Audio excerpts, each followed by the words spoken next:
Doña Rosa, don Paco, ¿cómo están? ¿Bien? Hoy no estamos en el rinconcito. Mejor dicho, estamos en otro rinconcito. Porque hoy prácticamente nos hemos disfrazado de asaltantes. Porque hemos venido a asaltar a un hombre que está descansando. Un hombre que está cargando las pilas. Aunque esto es bastante relativo. Porque estuvimos 10 minutos en su casa y no deja de atender el teléfono, y sé que luego tiene un maratón con medios de comunicación, pero nos ha concedido una parte importante de su tiempo para que podamos tomar un café. Hoy estamos en el rinconcito, en la casa de don José Manuel García Margallo, entre otras cosas, y permítame presentarlo así, ministro de Asuntos Exteriores y Cooperación. En funciones. Hoy hemos querido venir a la casa de José Manuel García Margallo para hablar con el hombre, con el hombre que hace política. Porque más allá de los estudios, de las universidades, del alumno brillante y del profesional brillante, nos equivocamos y decimos que su profesión es político. Vamos a ver, es verdad que yo llevo haciendo política mucho tiempo. Fíjese, yo entré en política en plena dictadura con 16 años. Y entré en política, yo entonces estudiaba en el País Vasco y me obsesionaba mucho la salida de la dictadura a la democracia, que fuese una salida pacífica, que no fuésemos a repetir nuestra historia de una guerra civil. Y yo entré en política, lo cuento mucho, porque leí una frase de Madariaga. Yo no estuve en lo que se llamó el contubernio de Múnich, que fue en el año 1962, la reunión entre la oposición de dentro y la oposición de fuera de España por primera vez de la guerra civil. Yo era muy pequeño, pero cuando leí aquello me impresionó. Y había una frase de Salvador de Madariaga, que es un gran liberal español, que dirigiéndose a la oposición de dentro y a la oposición de fuera, les dijo a las secas y de memoria, dice: los que perdisteis la libertad para conservar la tierra y los que perdimos la tierra por conservar la libertad, nos hemos unido todos para buscar un camino que nos lleva a todos a la tierra y a la libertad. Entré en política, fundé las Juventudes Monárquicas en la Universidad de Deusto, donde estudiaba Derecho y Economía. Luego ya me dediqué a las oposiciones. Luego estuve en Estados Unidos, en Harvard. También estuve en política. Estuve en la campaña, se lo conté a Hillary Clinton. Digo, tú y yo empezamos en política juntos, porque yo participé en la campaña electoral de un senador que se llamaba McGovern, que se enfrentó a Nixon. Y le dije a Hillary Clinton, digo, bueno, el único estado que ganamos es donde yo hice campaña, porque fue en Massachusetts. Nixon barrió. Fue un año muy apasionante, porque esas elecciones, fue el final de la guerra de Vietnam, fue Watergate, el impeachment de Nixon. Siempre tenía el problema político, pero yo no soy un profesional de la política. Es decir, yo, gracias a Dios, tengo unas oposiciones, tengo una formación que me permitiría ganarme la vida en otro medio. Es decir, a mí siempre me ha preocupado la gente que no tiene más medio de vida que la política, porque yo creo que pierdes libertad e independencia. Bien. Cuando tú tienes tu medio de vida, te gusta la política, y si te echan, pues te llevas un disgusto. Pero yo seguiría veraneando en Javia y haciendo la misma vida que hago, lo cual... Pero por eso digo que yo no soy un profesional de la política, y yo creo que a la política hay que venir con los deberes hechos. Tienes que venir con una formación, con una profesión, con una actividad que te permita, si sales de la política, ser independiente. Pero es verdad que llevo mucho más tiempo en la política del que yo creía que iba a estar. Bueno, hubo una vez que estuve a punto de abandonarlo. Era muy de Unión de Centro Democrático, era muy centrista, precisamente porque creía que la reconciliación nacional, evitar un conflicto entre los españoles a la salida de la dictadura, era más fácil si nos colocábamos en una posición centrada, en unas posiciones, como decíamos entonces, ni la derecha ni la izquierda, decíamos el centro, o la mejor de la derecha, lo mejor de la izquierda, el centro. Y cuando UCD desapareció, yo fui candidato en el 82 por Valencia. Sabía que íbamos al degolladero, pero me pareció que debía estar. Efectivamente no salimos, y me volví a mi profesión, me volví al Tribunal Económico Administrativo Central, que es la máxima instancia de resolución de asuntos tributarios, Y dije, bueno, esto se acabó, o sea, ya se ha terminado UCD, se ha terminado mi partido político, yo no quiero seguir. Pero nada, año y medio duró aquello, me llamaron para entrar otra vez y bueno, la carne es débil, o sea, es que volví a hacerlo, ¿no? Es que me gusta mucho la política, es decir, yo tengo pasión por mi país y entonces me parece que la política es la mejor forma de servir a los demás y servir a tu país y me gusta mucho. Y esta pasión de don José Manuel García Margallo, ¿ya nació con el pequeño José Manuel? Sí. Yo siempre, ¿Era un niño apasionado? Yo soy apasionado en todo, así me ha ido, pero soy apasionado de todo lo que hago, o lo hago con pasión o no lo hago. Lo otro, si no lo hago con pasión es que me aburre y francamente no vale la pena. Y yo he tenido la oportunidad en la vida de escoger casi siempre. O sea, yo hacía, como le he dicho, yo estaba en Deusto, que nos formaban en Derecho y Economía, para entrar en una empresa. Sí. Y a mí lo de la vida empresarial no me gustaba mucho, entonces hice oposiciones. Las oposiciones, bueno, me duró aquello de técnico fiscal del Estado poquito, ya luego me fui a Estados Unidos, a Harvard, donde descubrí un nuevo mundo, y ya luego me he dedicado a esto, y la verdad es que hago política, pero de una forma no convencional. O sea, yo creo que he escrito 14 o 15 libros, porque cuando estoy en un sitio intento explicar qué es lo que quiero hacer en este sitio. Ahora acabo de hacer un libro muy gordo, que tiene casi 800 páginas, que se llama Todos los cielos conducen a España, cartas desde un avión. En donde ¿Perdón? ¿Todos los cielos? Conducen a España, y entre paréntesis, cartas desde un avión.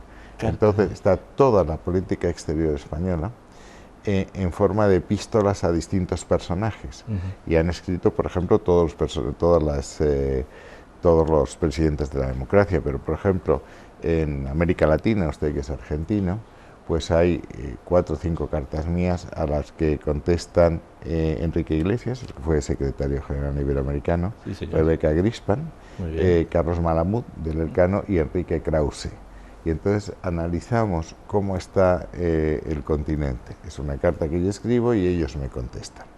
Por ejemplo, en Rusia pues escribe Igor Ivanov, el que fue el gran ministro de Exteriores ruso, Carvajal, que es el embajador de España en Moscú, y un senador que se llama Alejandro Muñoz Alonso, que murió, que es un intelectual importante. Oriente Medio pues contesta Shlomo Ben-Ami, que fue ministro de Exteriores. Entonces vas viendo, es un libro que tú puedes ver por capítulos. Me interesa pues la globalización, o me interesa la Unión Europea, o me interesa América Latina, o me interesa Rusia, o me interesa Oriente Medio, y tienes visiones contrastadas, no es mi visión, yo expongo mi punto de vista y mis inquietudes, y ellos exponen, y es un libro que me gusta mucho, pero ahora estoy haciendo el estado de bienestar, es decir, ¿qué hacemos para mantener un estado de bienestar cuando cada vez hay menos niños y más personas que cobran una pensión porque se vive más años? Es decir, procuro explicar cuál es mi proyecto político. Entonces podrán decir, pues este señor es muy listo, es un imbécil, pero con conocimiento de causa. Es decir, eso es lo que quiere hacer. ¿Sabe lo que yo le admiro, don José Manuel? Usted es una persona que habla de política, y no quiero que la conversación se centre en la política, porque... es que la política es la vida. Ahí vamos.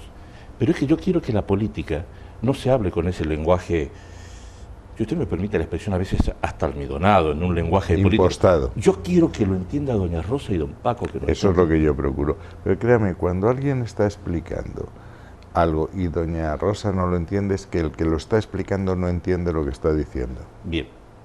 Porque esa es mi visión. Si yo porque hasta los temas económicos, que parecen más complejos, son muy fáciles de explicar. Claro. Yo tenía un profesor que sabía Economía quiere decir administración de la casa. Correcto. Es decir, el decir, oiga, usted no puede gastar durante mucho tiempo más de lo que ingresa, un ratito sí, puede ir al banco, eso lo entiende todo el mundo. Ahora, cuando empezamos aquí a decir el déficit público y tal, eso es más complicado de entender. Don José Manuel, y si hablamos de economía de la casa, ¿qué mejor ministro de Economía que doña Rosa? Bueno. Que tiene que coger... Sacar adelante a los suyos todos los días. Que lo tiene que estirar, ¿eh? Los hacen de goma. Y mucho más en crisis. Sí, señor. Sí, señor. Yo sabía tener un profesor que sabía decir, explíquenme las cosas como para tontos que yo después me hago inteligente. No me expliquen las cosas como para inteligentes porque me quedo con cara de tonto. Eso es. Sí, y a mí me encantaba esa definición. Es así. Y usted habla como para que lo entiendan todos. Procuro hacer eso, sí. Fíjese, hay un tema en este mundo globalizado que es muy difícil. Todo el mundo habla de competitividad y hay grandes teorías. Y a mí un empresario, también tomando un café, me dijo, te voy a explicar la competitividad con un cuento, como dicen ustedes los argentinos. Esos temas me encantan. Y entonces, dice, eran dos exploradores que estaban en el desierto y aparece un león en lontananza y uno de ellos se agacha para quitarse las botas y ponerse unas zapatillas deportivas y dice su compañero, no sé por qué haces eso, porque nunca vas a correr más que el león. Y dice, yo no quiero correr más que el león, quiero correr más que tú. Eso es la competitividad. Eso es la competitividad. Eso es la competitividad. Hacer las cosas mejor que los demás. Qué bueno. Y ahí me abrió la puerta de una faceta muy importante de, si me permite que lo tutee, José Manuel. Por favor. El humor. Yo he escuchado muchas veces a José Manuel García Margallo hablar de lo importante que es sonreír en la vida, de lo importante que es el humor en la vida. Y hay que tomar en serio las cosas que haces, pero no tomarte en serio a ti mismo demasiado. Hay que mirarse todos los días en el espejo y tener un cierto distanciamiento, porque a mí los que se ponen estupendos e importantes desde que se están afeitando hasta que se ponen el pijama me cargan mucho. Sí, de esos que se afeitan por la mañana y se tiran besos, solemnes, sí. Se tiran besos ellos solos. Sí. Gracias, Señor, por haberme creado. Sí, sí, eso es lo que en España decimos, que los que están encantados de haberse conocido. Sí, sí. ¿Y esto del humor de dónde viene? ¿Viene de familia? Pues no lo sé, yo creo que es una forma de ser, es una forma de enfrentarse a la vida y a las cosas, y te ayuda a tomar las cosas con cierta calma y a ordenar muy bien en política y mucho más en un ministerio como el mío. Hay 193 países y siempre hay alguien que está pensando cómo darte el té esa mañana. Tienes que ordenar muy bien las cosas. Y eso también hay otro cuento que lo aprendí en Harvard, en Estados Unidos. El señor que llega a una fiesta el viernes y te dice, en tu barco, donde está toda tu fortuna y no tienes seguro, se acaba de hundir. Y entonces él contesta y dice, qué disgusto me voy a llevar el lunes cuando llegue a la oficina, ¿no? Ahora estamos en la fiesta y vamos a terminar la fiesta. Claro. Entonces, ordenar los temas, ponerlos, cuando abres un cajón, terminas, lo cierras y abres otro, porque si no, todo se amontona, todo se confunde y no das una derechas.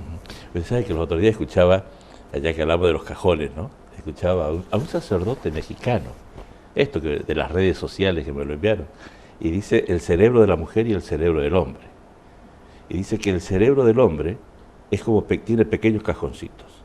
Y tiene el cajoncito del trabajo, y tiene el cajoncito del fútbol, y tiene el cajoncito de los amigos. Y tiene algo que no lo tiene el cerebro de la mujer. Tiene un cajoncito que está vacío. Por eso es que... ¿El de la mujer están todos llenos? Sí. Por eso es que la mujer no entiende cuando un hombre está sentado en un sillón y le dice, ¿qué estás haciendo? Nada. Es que el hombre puede estar sin hacer nada y sin pensar en nada. Y eso no está mal, ¿eh? Eso no está mal. Los italianos hablan siempre del il dolce far niente, que es el dulce no hacer nada, es el estado de reposo casi absoluto. ¿A usted nunca le pasó viendo televisión que está con el mando y hace tac, tac, tac, y puede pasar 50 canales, está viendo televisión, pero no está viendo nada? Bueno, a mí mi mujer me reprocha que hago demasiado zapping. Es decir, sobre todo, coges el digital, que es un montón de películas, empiezas a pasar de una a otra, acabas no viendo nada, pero te entretienes mucho. Ahí estamos. Nos van a poner el título de machista con esto que estamos hablando. No, eso lo ha dicho usted, y a mí no me busque líos. Me está dejando solo, José Manuel. Ya bastantes problemas tengo con los que yo me creo. ¿Hay mucha gente de buen humor en el mundo de la política? Yo creo que sí, yo creo que la gente, mi experiencia con la gente es que la gente responde como tú le tratas. O sea, si tú le das confianza, le haces sentirse cómodo, le tratas con humor, responde con humor. Si te pones muy solemne, ellos se tienen que poner muy solemne y eso es muy pesado. Yo no me lo imagino desde afuera, desde la imagen que uno recibe, por ejemplo, a la señora Merkel contando un chiste. Merkel no, pero por ejemplo Hillary Clinton sí, Kerry también. Y cuando tú rompes el hielo y se lo cuentas, ya se relajan y dicen, bueno, podemos hablar con normalidad. Porque en todos estos personajes, que son muy importantes, y al final dicen las mismas cosas que usted y que yo, ¿eh? Las mismas. Claro, claro. No son de pasta diferente. Y yo creo que muchos problemas en el mundo, no sé si estoy pecando de simplista con esto, muchos problemas en el mundo, muchos grandes inconvenientes que hay, si dejaríamos de hablar desde nuestro cargo y hablarían los seres humanos, nos entenderíamos mejor. Y hay muchas veces en problemas muy complejos, no le voy a citar nombres porque eso no me invalidaría ya del todo como ministro de Exteriores, pero ¿qué hacemos en Siria? Por ejemplo, no tenemos ni idea. Entonces es un buen comienzo.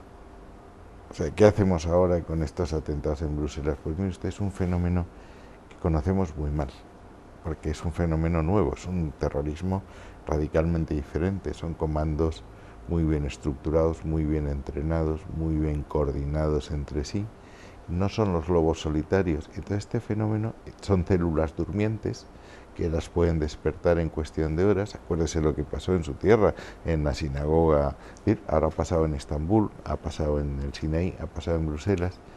Entonces, todos son fenómenos nuevos. Lo que estamos viendo ahora con los refugiados y los asilados entre Turquía y Grecia es un fenómeno nuevo que nos desborda. Y en el mejor de los casos se están poniendo parches.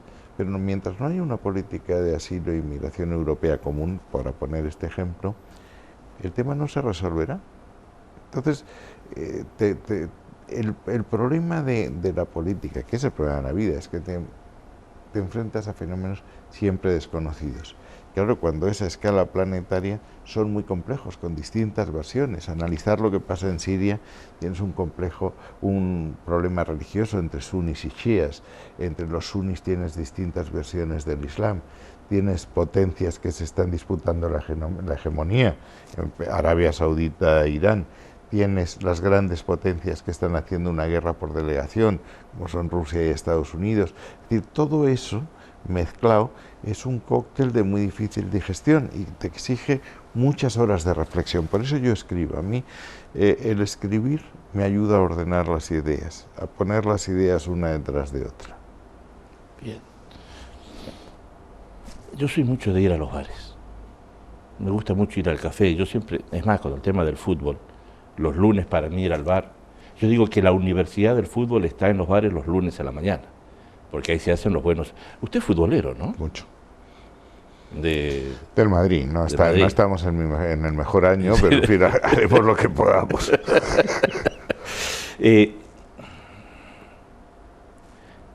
Cuando se lee el diario y se ven estas noticias antes de llegar a la página de fútbol, la gente ve atentados, bombas, discusiones, y hacen un resumen de todo eso que dice, ¿qué nos pasa? ¿Nos estamos volviendo locos? Es un comentario, creo que es el comentario común cuando se lee el diario. ¿Qué nos pasa, José Manuel? Bueno, mire, yo tengo un padre que todavía tiene 98 años y siempre me dice, pero ¿en qué lío estás metido? ¿En qué mundo vivimos? Y claro, digo, mira, el tuyo tampoco fue mejor. Mi padre nació en el 18, final de la Primera Guerra Mundial. Vivió todos los años 30, la dictadura de Primo de Rivera, la Guerra Civil, la Guerra Mundial, la Segunda Guerra Mundial, que fue la mayor catástrofe de la humanidad. Sí, señor. Luego vivimos el mundo dividido en dos bloques, entre dos potencias que se mataban en terrenos ajenos, se mataban en Asia, en África, en Argentina. Yo ahora mismo vengo, llegué ayer, vamos, de Centroamérica. Y claro, recordaba la guerrilla en El Salvador, la guerrilla en Guatemala, la guerrilla en Nicaragua. En El Salvador estuve en el altar, donde mataron los militares, el ejército, a Monseñor Romero de un tiro mientras estaba celebrando la Eucaristía, y ahí empezó la guerra en Salvador, que fue extraordinariamente sangrienta. Y luego estuve al día siguiente en la Universidad de los Jesuitas, en la UCA, en donde mataron a 6 jesuitas, entre ellos españoles, ella Curía, y mataron a la pobre señora y a su hija que estaban allí porque la orden de los altos mandos militares era no dejar testigo, y ahí empezó el proceso de paz en Esquipulas. Quiere decir que el siglo XX probablemente haya sido el siglo peor de la humanidad, ¿no?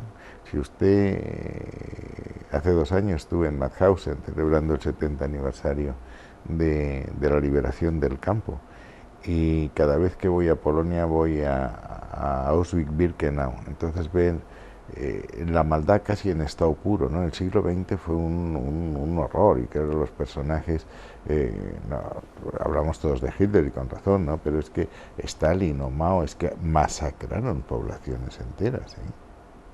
O sea que no estamos bien, hay mucho lío, pero comparado con el siglo XX, fíjese usted que es latinoamericano.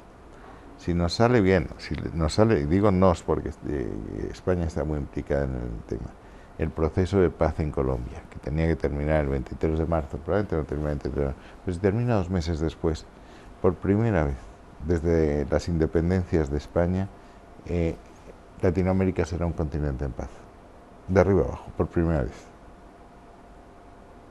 Es verdad, es verdad. Eso tiene un valor, y salvo una excepción muy concreta, en Latinoamérica pues hay un principio de democracia. Digo un principio de democracia porque ya hay elecciones, el perdedor acepta el resultado, y digo un principio de democracia porque eso no es toda la democracia son muchas más cosas, ¿no?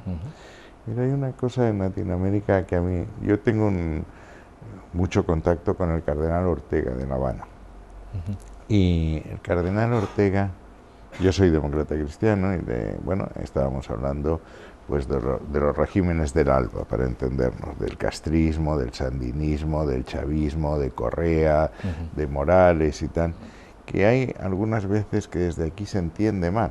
Podríamos hablar de Argentina, de Kirchner también. Sí. Entonces el cardenal me dijo, mira, a mí me hubiese gustado que quien hubiese realizado la justicia social, quien hubiese tenido más empatía por los sectores más vulnerables de la sociedad, hubiese sido la democracia cristiana, pero no ha sido así.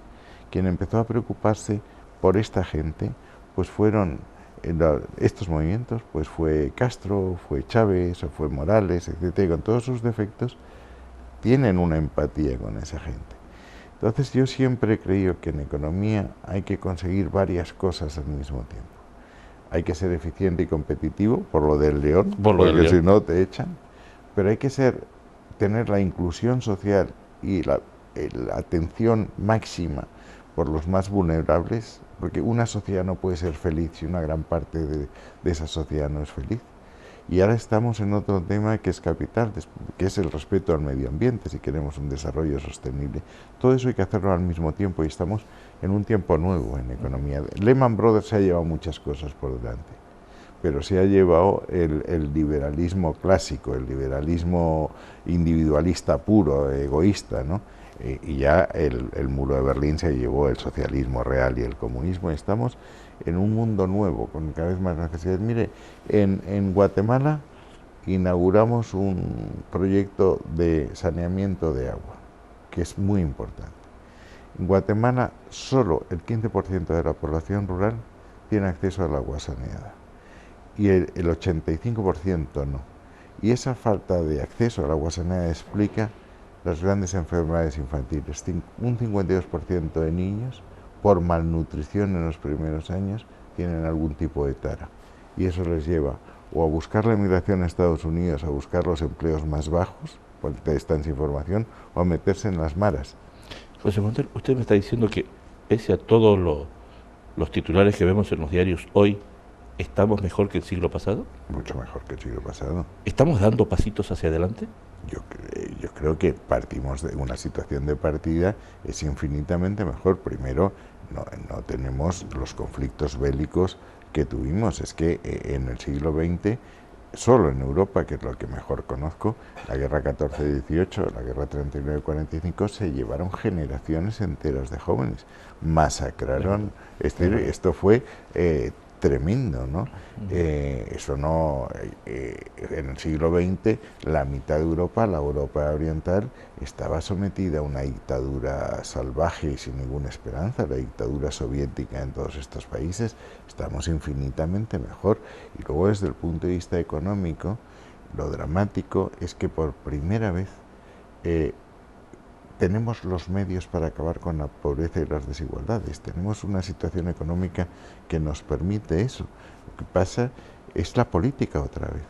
Cuando usted ve Venezuela, que es un país riquísimo, tiene las mayores reservas de petróleo del mundo, tiene un clima y que no tengan para comer por una mala gestión política. Por eso digo que es que ocuparse de la política es ocuparse de la gente, y la gente es cada uno con su nombre y apellido, no son números. Hay que gobernar para doña Rosa y para don Paco. Claro, claro. Claro, es que en eso consiste la política, lo otro es literatura. Usted sabe que hay mucha gente que dice que usted sería un muy buen candidato a presidente. Tenemos un magnífico candidato que se llama Mariano Rajoy, al cual debo todo tipo de lealtad. Es el que me ha hecho ministro, es amigo mío y creo que ha de gobernar en situaciones muy difíciles. No, pero vamos a suponer que no compite usted con el señor Rajoy. Dios no lo permita. Que el señor Rajoy dice, voy a dar un paso. El señor Rajoy lo llama por teléfono y le dice, voy a dar un paso al costado por X motivos y creo que tú eres la persona que me tendría que reemplazar. ¿Lo aceptaría? No, es que no veo que quiera dar un paso al lado, y le voy a decir, creo que déjenme entrar en pero el mundo de las suposiciones. no lo hace porque creo que él es perfectamente consciente de que él supone el equilibrio en el gobierno y en el partido entre distintas sensibilidades. Es decir, un gobierno occidental, y España es un país occidental, no es el comité del Partido Comunista de la Unión Soviética. Hay distintas formas de ver la política, de enfocar los problemas, y necesitas a alguien que armonice y equilibre. Es una hipótesis en la que no voy a entrar. Es como que no voy a entrar. Nada. Fidelidad absoluta a Mariano Rajoy. La devoción ibérica, sí, pero no es hay un factor de cariño y de amistad personal, pero es que yo he estado en Consejo de Ministros estos 4 años y he visto los toros que hemos tenido que lidiar. Es que cuando nosotros llegamos al gobierno el 22 de diciembre del 2011, la primera salida al extranjero que hice como ministro fue a Los Cabos, en México, al G20. Y la pregunta no era si íbamos a pedir el rescate, sino cuándo íbamos a pedir el rescate. Que ahora la gente de los rescates empieza a olvidar. El rescate quiere decir que tú llegas a las instituciones, a Bruselas, al Fondo Monetario, y dice, mire usted, estamos en quiebra. Los mercados no nos dan dinero. Tenemos unas facturas que pagar y unos vencimientos que atender. Y me tiene que dar usted el dinero. Y yo entiendo que si usted me da el dinero, me gobierna usted ponga las condiciones, porque lo único que quiere un acreedor es que usted haga una huchita para devolverle lo que le debe. Lo demás, haga usted lo que quiera. Sí, señor. Y eso hubiese supuesto, lo acabamos de ver en Grecia, pues que hubiesen bajado las pensiones un 35%, que hubiésemos tenido que recortar en salud, en educación, en servicios sociales, en prestaciones de desempleo. Es decir, que hubiésemos afectado a don Paco y a doña Rosa en sus intereses del día a día, que eso que dice usted estirar les hubiese costado mucho más. Y eso se ha sobrepasado, es decir, y ahora somos los alumnos más brillantes de la clase. Es decir, España es el país que más crece en la Unión Europea, un 3,2%. Es el país que más exporta, solo después de Alemania, un 32% del Producto Interior Bruto. Y hemos hecho en esto que se llama Marca España un folleto que se llama modestamente Empresas Españolas Construyen el Mundo, pero es que es verdad. Canal de Panamá, el Metro de Lima, el Meca Medina, en Ouarzazate la mayor energía eólica. Es decir, 1 de cada 3 aviones que ahora están en el cielo, en todo el mundo, está controlado por una empresa española. Todo eso son logros y nadie habla ya de la prima de riesgo, nadie habla del rescate. Y eso lo ha hecho Rajoy. Pero es que, José Manuel, si usted me lo permite, es que conocimos a toda la familia Riesgo. Conocimos a la abuela Riesgo, a la tía Riesgo, a la prima de Riesgo, conocimos a toda la familia Riesgo. Y si ahora se está mejor, y si se ha hecho tanto esfuerzo, y si el pueblo español respondió al llamado estuvo a la altura de las circunstancias, se ajustó el cinturón. ¿En qué se equivocó este gobierno que no pudo sacar mayoría? Vamos a ver, esto no es... Mayoría absoluta que ya, ¿no? Pero esto, volvemos otra vez a la historia. Esto, a la historia si quiere y a la situación comparada ahora. Cuando hay una crisis, como ha sido la crisis de 2007 de Lehman Brothers, siempre se produce este fenómeno. La crisis anterior fue la de 1929. Y en 1929, ¿qué es lo que se produjo? El surgimiento de los populismos en todo el mundo. ¿Por qué? Porque los partidos tradicionales, los que habían tenido que administrar la situación, lo que le han pedido a doña Rosa y a don Paco es que se ajuste el cinturón. Y eso no les gusta. Fíjese usted, después de la guerra del 18, la revolución bolchevique es el 17, con la derrota, parece que el comunismo se va a extender por toda Europa. Es la época de los espartaquistas en Berlín, el Soviet de Baviera, el bienio Rosio. Entonces, la burguesía, para hablar en términos de Lenin, cree que la democracia liberal, en cuanto divide a la sociedad en partidos, por definición, que compiten entre sí, es demasiado débil. Y empiezan a crear movimientos totalitarios de derecha. Mussolini está en Roma el 22, el 23 Primo de Rivera en Madrid, el 23 el Putsch de Múnich de Hitler, Horthy en Rumanía, en toda Europa. Cuando las aguas se van calmando, esos movimientos bajan. Pero llega el 29, la crisis, y explotan. Y Hitler pasa de 12 a 107 escaños.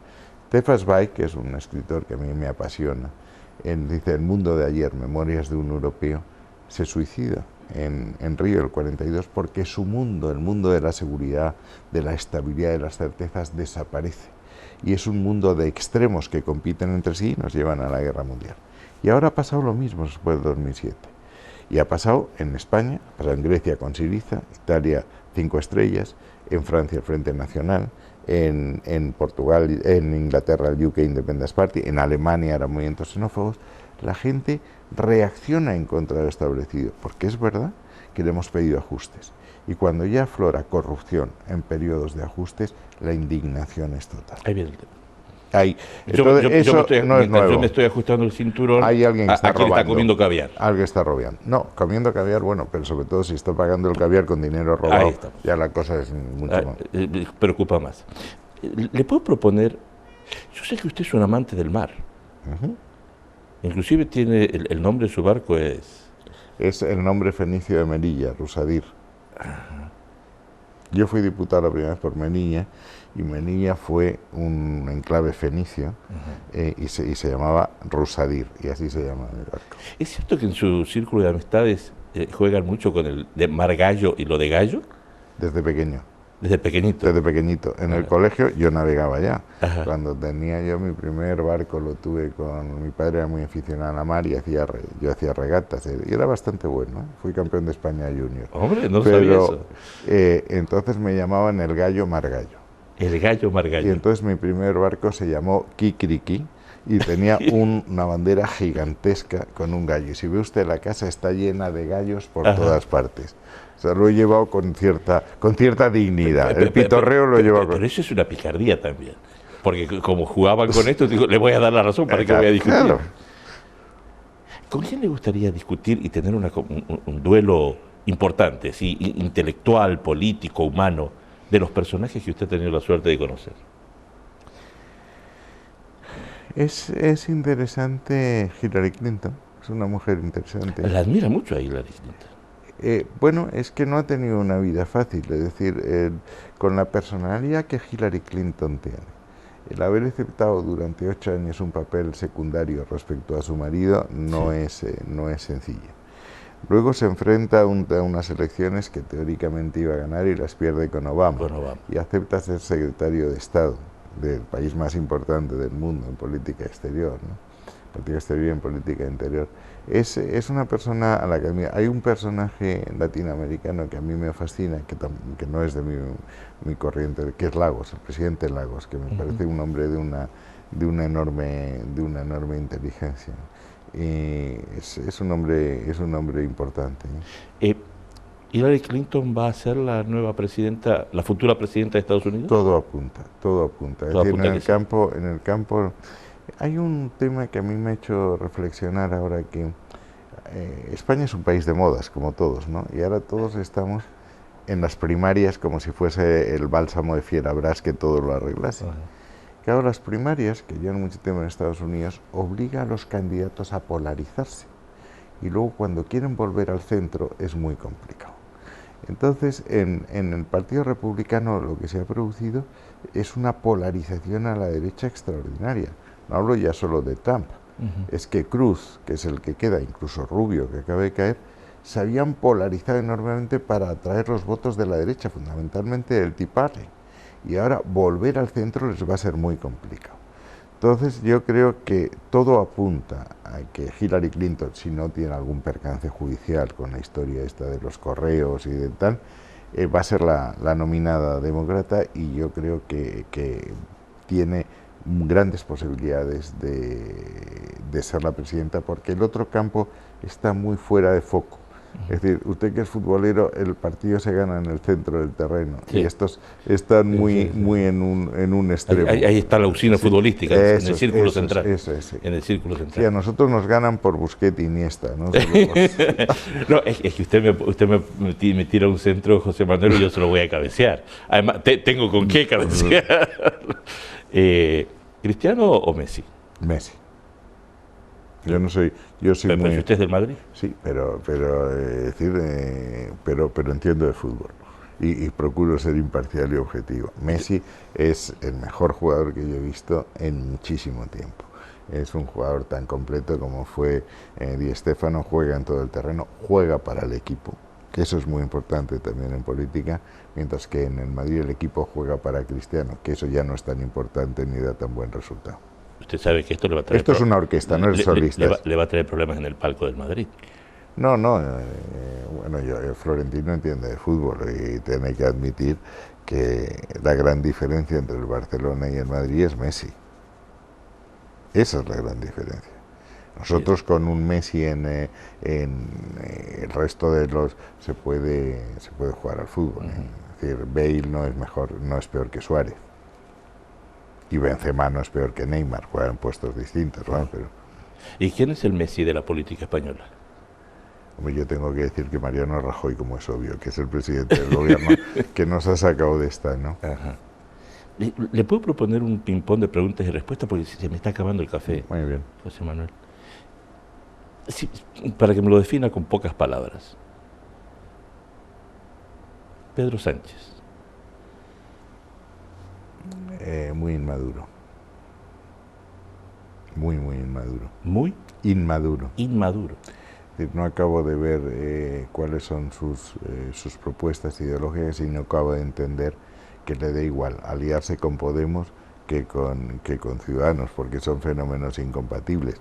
En esto es que da la impresión de que pasa ese refrán español que dice, si sale con barba San Antonio y si no la Purísima Concepción, oiga, usted no puede pretender que se gobierna lo mismo con Ciudadanos que con Podemos, y decir que le da igual una alianza que otra. Pues en política como en la vida, lo importante es saber lo que quieres hacer. Era un Séneca, un español, que decía, no hay viento favorable para el que no sabe a dónde va. Tienes que saber a dónde vas, y a partir de ahí haces la tripulación adecuada para ir a ese sitio. A mí me da la impresión de que el único objetivo es ser presidente del gobierno, y le da igual ser presidente del gobierno con unos que con otros, pero eso no es un programa político. Bien. Albert Rivera.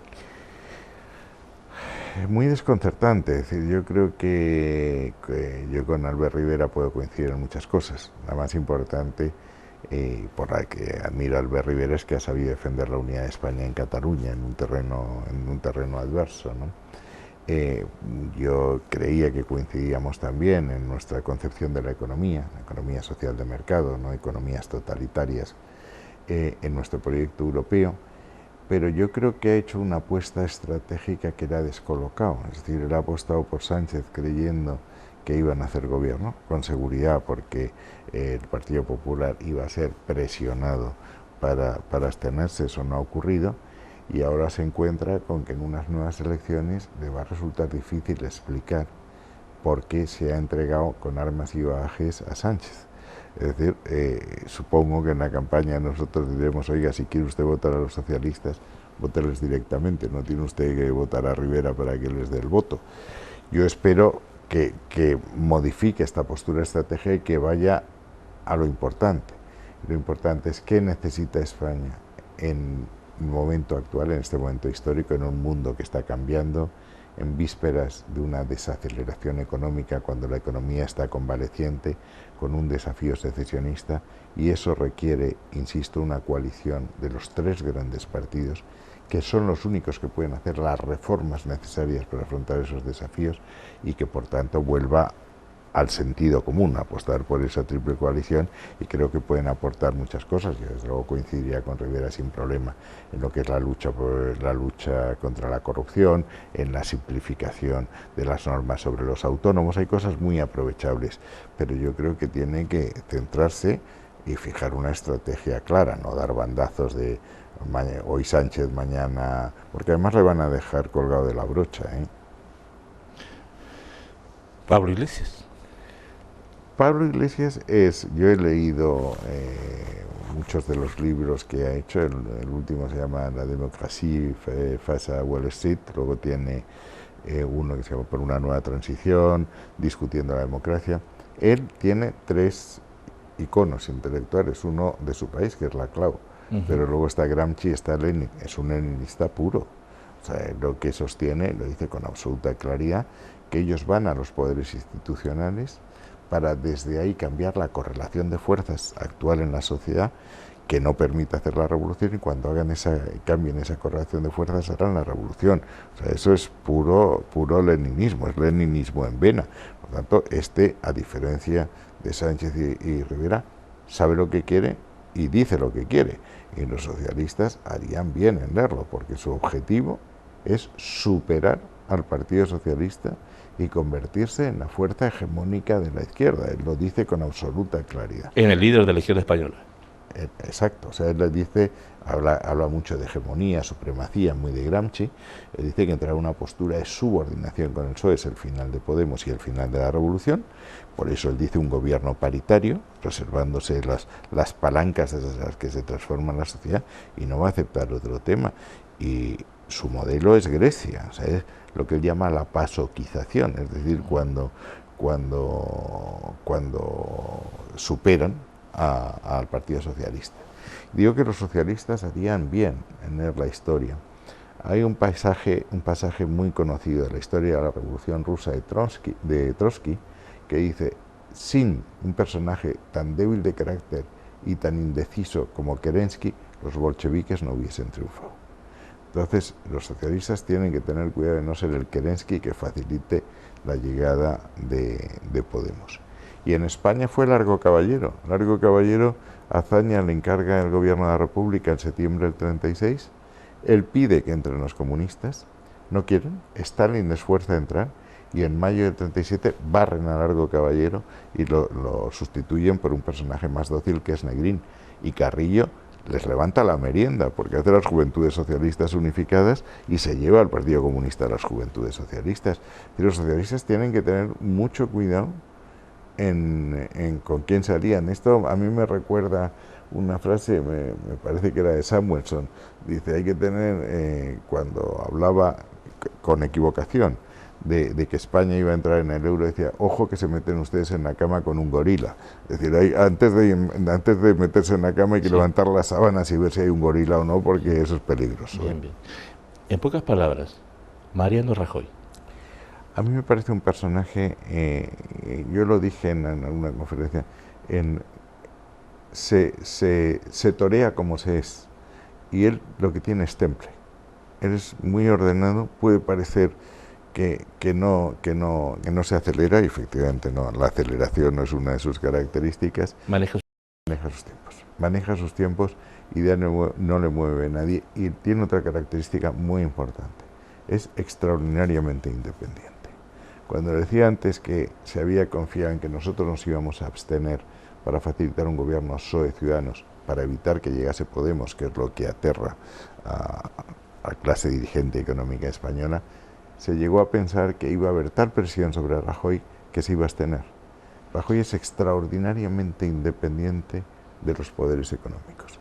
Probablemente gran parte de los problemas que tenemos, decía usted, parte de la crisis que hemos pedido a la gente que sacrifica, de la corrupción, etcétera, hemos tenido que hacer una reforma energética que no ha gustado, hemos tenido que hacer alguna reforma fiscal porque se necesitaba dinero que no ha gustado.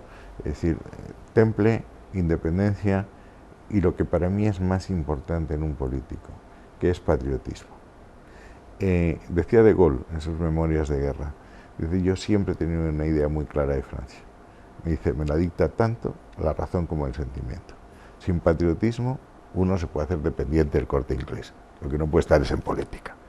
La política es, en mi libro, está dedicado, claro, a mi mujer y a mis hijos, y dice, y a todos los que han hecho del servicio a España su razón de ser. La razón de ser de la política es el servicio a tu país, el servicio a los demás. Rita Barberá. Está pasando una temporada muy difícil. Aquí nos hemos acostumbrado a lo que es el juicio mediático antes de lo que es un juicio con el procedimiento establecido. Hay un procedimiento judicial, el que ella ha dicho que va a colaborar porque no está investigada, no es lo que antes era imputada, y hay un expediente de información en el partido y vamos a esperar cuáles son las conclusiones que arrojan esos expedientes antes de emitir juicios. Es decir, el condenar a la gente antes de un juicio te puede llevar a ser muy injusto. Vamos a esperar. Yo insisto, el tema de la corrupción es algo deleznable, que hay que erradicar de raíz, porque desmoraliza enormemente a la sociedad desde el punto de vista de marca España, destroza la imagen de un país, ¿no?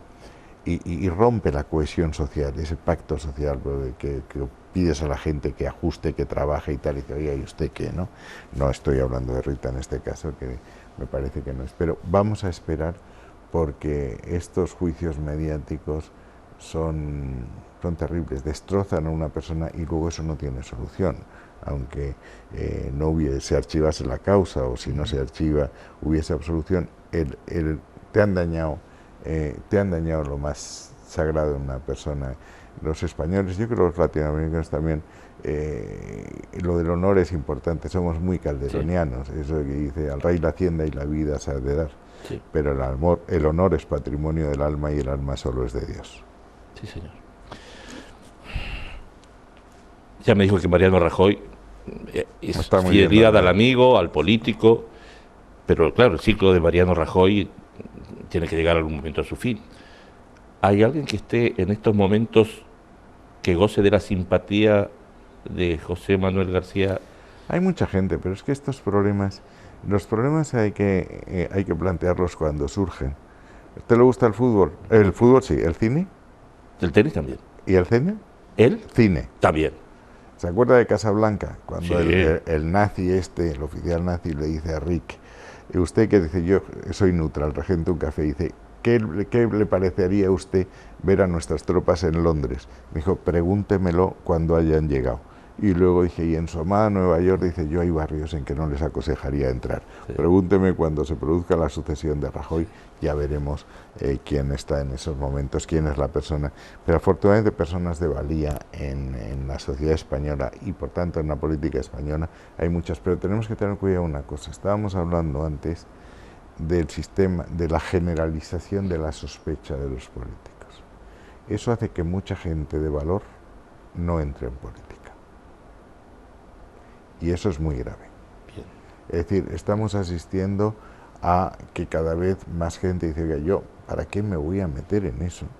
En que me van a estar... Si haga lo que haga voy a seguir sucio.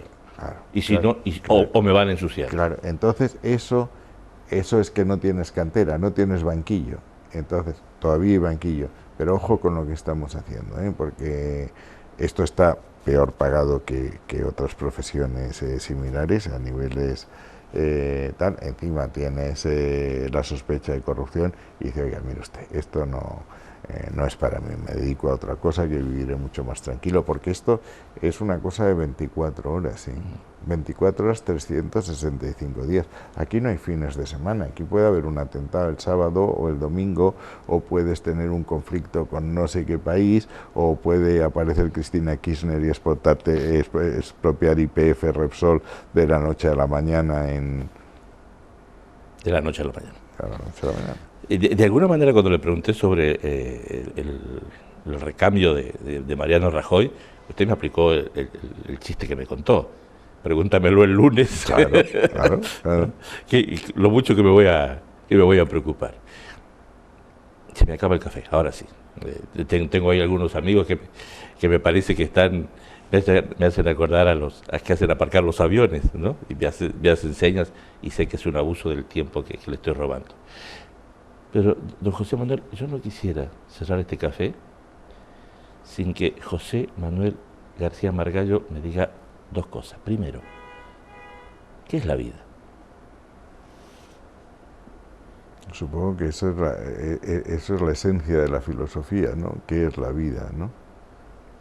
A mí la vida me parece un rato maravilloso, me parece un rato en que tienes que aprovechar hasta las últimas oportunidades y vivir cada día como si fuese el último que vas a vivir. Yo ahora estoy en funciones, como usted dice, pero yo entré por un boletín oficial y saldré por otro boletín oficial del Estado, y hasta ese día seguiré con la misma intensidad.